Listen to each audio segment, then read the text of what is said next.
너무 눈에 띄는 걸 눈에 띄게 보는 거 아니냐? 네가 더 눈에 띄어.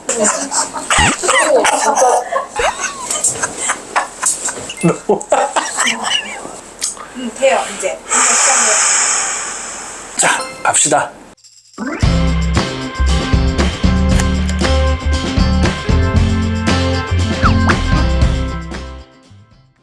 안녕하세요. 서울대학교 구강암면외과 전문의 턱턱 박사 박재봉 원장입니다. 기도 공간의 평가란 기도의 직경, 넓이 등을 평가하는 것입니다. 수술 전에 왜 환자의 기도 공간을 꼼꼼하게 평가하는지 오늘 저 턱턱 박사가 자세히 설명드리겠습니다. 우리가 이 기도 공간을 평가하는 이유는 두 가지가 있는데요.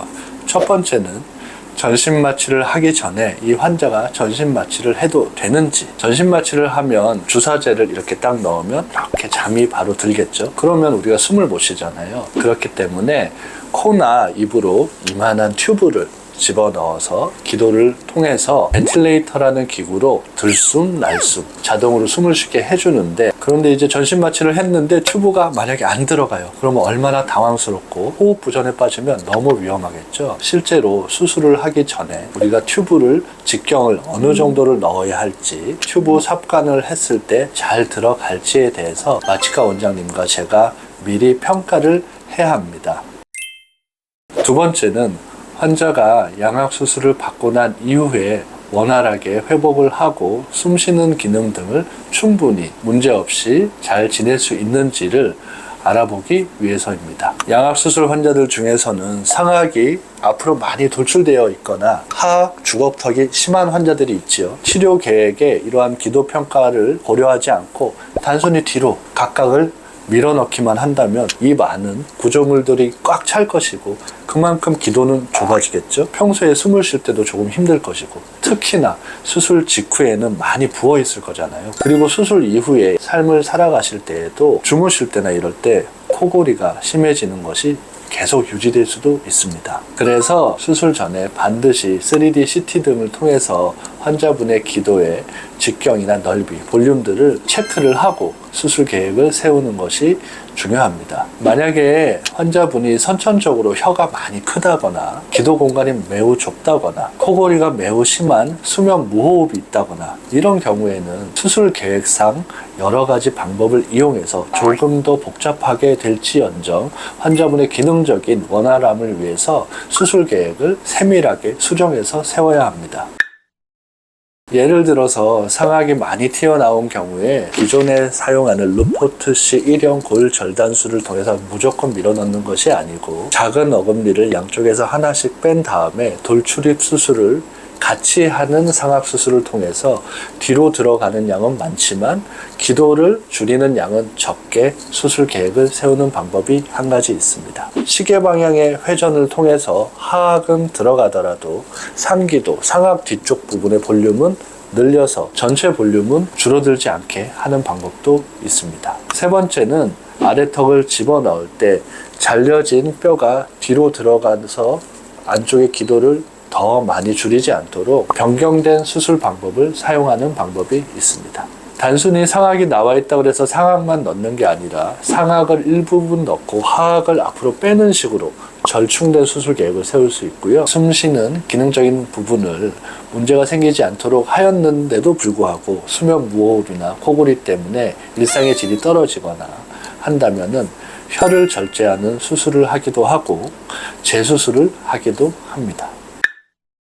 CT를 보면서 우리가 설명을 좀 해드릴게요. 기도라고 하는 거는 어퍼 에어웨이라고, 우리가 이제 코나 입 뒤쪽에 있는 그 상기도 부분이랑 로어 에어웨이라고 그래서 하기도 부분. 주로 오늘 양악 수술에 대해서 이제 설명을 드렸을 때 이제 상기도 부분에 대해서 말씀을 드렸다고 생각을 하시면 되겠습니다. 위에서부터 이렇게 내려가면서 여기는 단면이 보이죠. 요 폭경을 우리가 재보고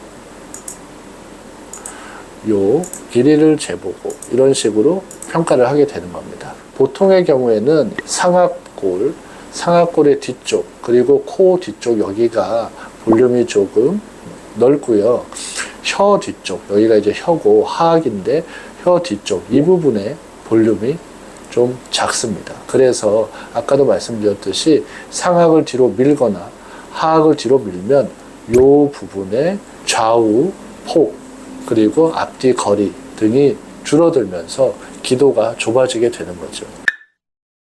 만약에 전신마취를 하기 전에 환자분의 기도 평가를 제대로 하지 않는 경우에는 기도보다 더 큰 튜브로 막 집어넣어서 여기 스크래치 나고, 수술은 양압 수술했는데 원장님 저는 왜 목만 아파요? 이런 사람도 생길 수 있겠죠. 입안의 공간이 예전보다 너무 줄어들거나 그 혀가 어디에 둘 수가 없을 정도로, 아니면은 코가 너무 막히고 기도가 너무 막혀서 평소에도 막 숨이 안 쉬어진다거나 잘 때 코 골다가 막 깬다거나, 물론 이제 수술 직후에 한 몇 개월까지는 그럴 수 있어요. 붓기 때문에. 하지만 수술 전에 반드시 기도 공간 평가를 해서 그것을 수술 계획에 반영하는 것이 매우 중요합니다. 여기서 오해하시는 부분이 생길 수 있는데, 기도 공간이 매우 작고 모호흡이 있다고 해서 수술을 못한다? 이건 아니에요. 그렇다면 더욱더 기도 공간을 평가해서 수술 계획을 좀 더 기능적으로 문제 없이 세워야 한다. 이게 맞는 말입니다.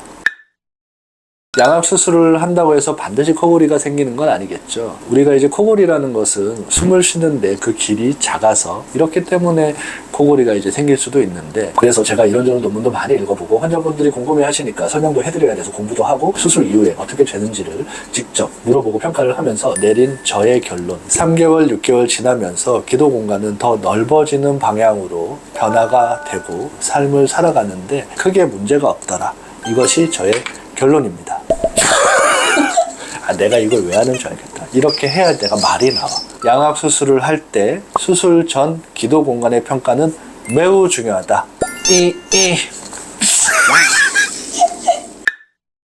오늘은 기도 공간에 대한 평가가 얼마나 중요한지에 대해서 설명을 드렸습니다. 환자분이 수술을 받으실 병원에서 담당 의료진과 함께 기도 공간을 잘 평가해서 문제가 생기지 않도록 잘 하시기 바랍니다. 지금까지 서울대학교 구강암면외과 전문의 턱턱박사 박재봉 원장이었습니다. 감사합니다.